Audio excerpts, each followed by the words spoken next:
Just walking up here, it feels like you're drawn to it. It's cozy. Nestled in the wooded area of the Garibaldi Highlands, it's no mansion, but can it be considered a home? My dad showed me how to build a house with this kind of glorified shed in our backyard.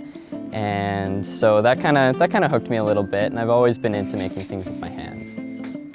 Whether it was art or music, kind of always been really creative.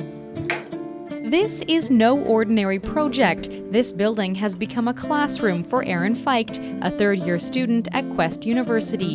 In their final years, students are required to ask a question and create a final report on their conclusion. Feicht opted out of the library, choosing a unique approach to support his findings.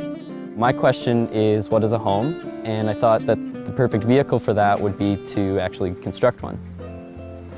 In search of finding the answer, he found more questions, like what is it to build a modern home today, what is the process and policy involved, and finally, what is a home in regards to our interaction with the space we dwell in.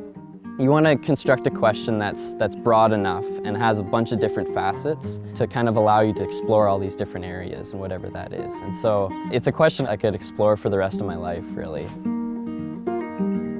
Feicht isn't alone. He has a neighbor. Fellow classmate Martin Schuster is taking a similar approach, but his question is quite different. How does the natural environment affect architecture? And I decided to build a little house because I wanted to be able to really feel how the environment affects myself and my house. Schuster's tiny home resembles a true post and beam structure and is made with mostly recycled materials, putting his student budget towards essentials like water and heating. I had my design in like a 3D model and I knew what I wanted where. But as I was building it, I realized that no, I don't want my table here. This doesn't make sense when you're actually standing in here. It kept changing and shifting as I was building it. His exterior siding is reclaimed wood he milled himself, giving it that backcountry mountain-style feel. I have really interesting knee brace system, which is essentially to keep the house from being able to shake. I adopted this style I found in Switzerland just when I was home this summer before I was building this. Like any school project, there are lessons to be learned, and sometimes you figure them out the hard way. Oh, it's been fun, it's been great.